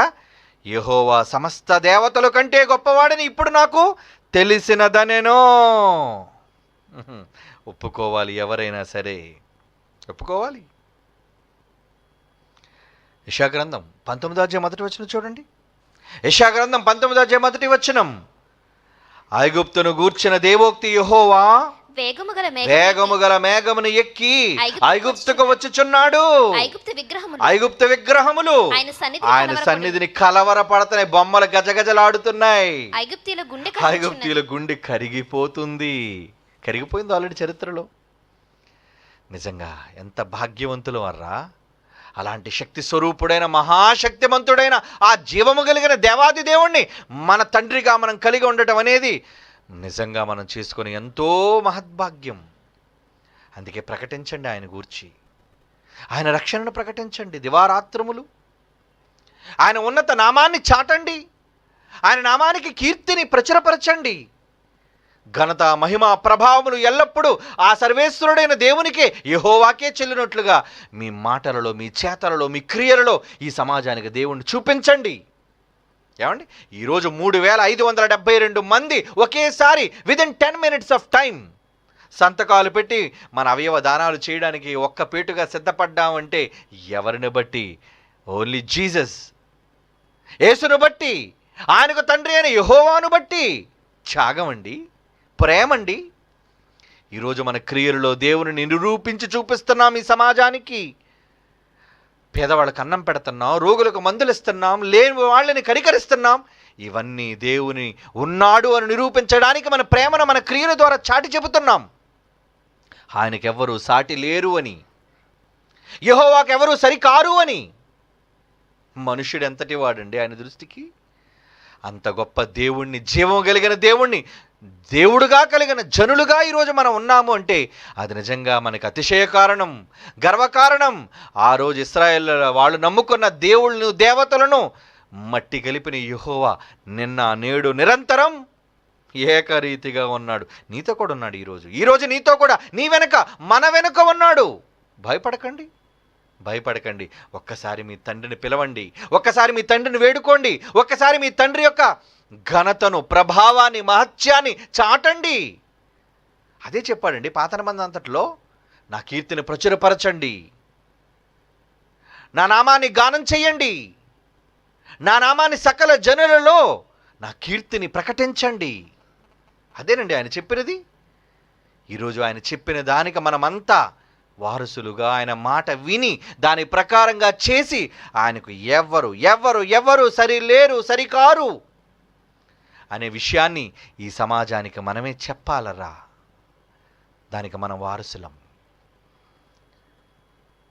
యెహోవాకు నిన్న నేడు నిరంతరం ఆయనకి ఎవ్వరూ సాటికారు. మహత్యము కలిగిన దేవుడు, మహోన్నతుడు, సర్వాధికారి, సర్వసృష్టికి ఆధారభూతుడైన ఆయనకు ఎవ్వరు సాటికారు. కళ్ళు మూసుకొని ప్రార్థన చేసుకుందాం. పరిశుద్ధుడు అయిన తండ్రి, మీ నామము కొనియాడబడాలి, మీ నామము కీర్తించబడాలి. సకల దేశాల్లో, సకల జనులలో మీ నామ యొక్క మహత్యాన్ని మేము ప్రకటించుటకు మీ దీనదాసులుగా, మీ వారసులుగా మాకు భాగ్యాన్ని ప్రసాదించండి. అవును తండ్రి, మనుష్యుల చేతిలో పడి నలిగిపోయి చచ్చేవారంగా కాకుండా మీ మహత్యాన్ని దశ దిశల, నలుదిశల, ప్రపంచ దేశాల్లో వ్యాప్తి చెందించే విధంగా నీ పిల్లలుగా మమ్మల్ని ఈ తరంలో వాడుకోనండి. అవును తండ్రి, ఆనాడు ఆయా తరాలలో మీ నామ ఘనతను మీరు చాటారు. మా తరంలో కూడా మీ నామ మహత్యాన్ని చాటే భాగ్యాన్ని నీ పిల్లలుగా, మీ వారసులుగా మాకు అనుగ్రహించవలసిందిగా మిక్కిలి వినమ్రులుగా మీ పాదాల చెంత బ్రతిమిలాడుతూ వరాన్ని వేడుకుంటూ మమ్ములను, మా కుటుంబాలను మీ సేవ చేసే పనివారుగా, నిష్ప్రయోజనమైన సేవకులుగా మమ్మల్ని గుర్తించి మీ సేవలో వాడుకొనవలసిందిగా మిక్కిలి వినయంతో ప్రార్థిస్తూ, ఘనత, మహిమ, ప్రభావములు ఎల్లప్పుడూ మీకే చల్లారని కోరుకుంటూ క్రీస్తు యేసువారి మహోన్నతమైన నామములో ఈ ప్రార్థన విజ్ఞాపనలు మీ సన్నిధికి చేర్చుచున్నాము తండ్రి. ఆమేన్.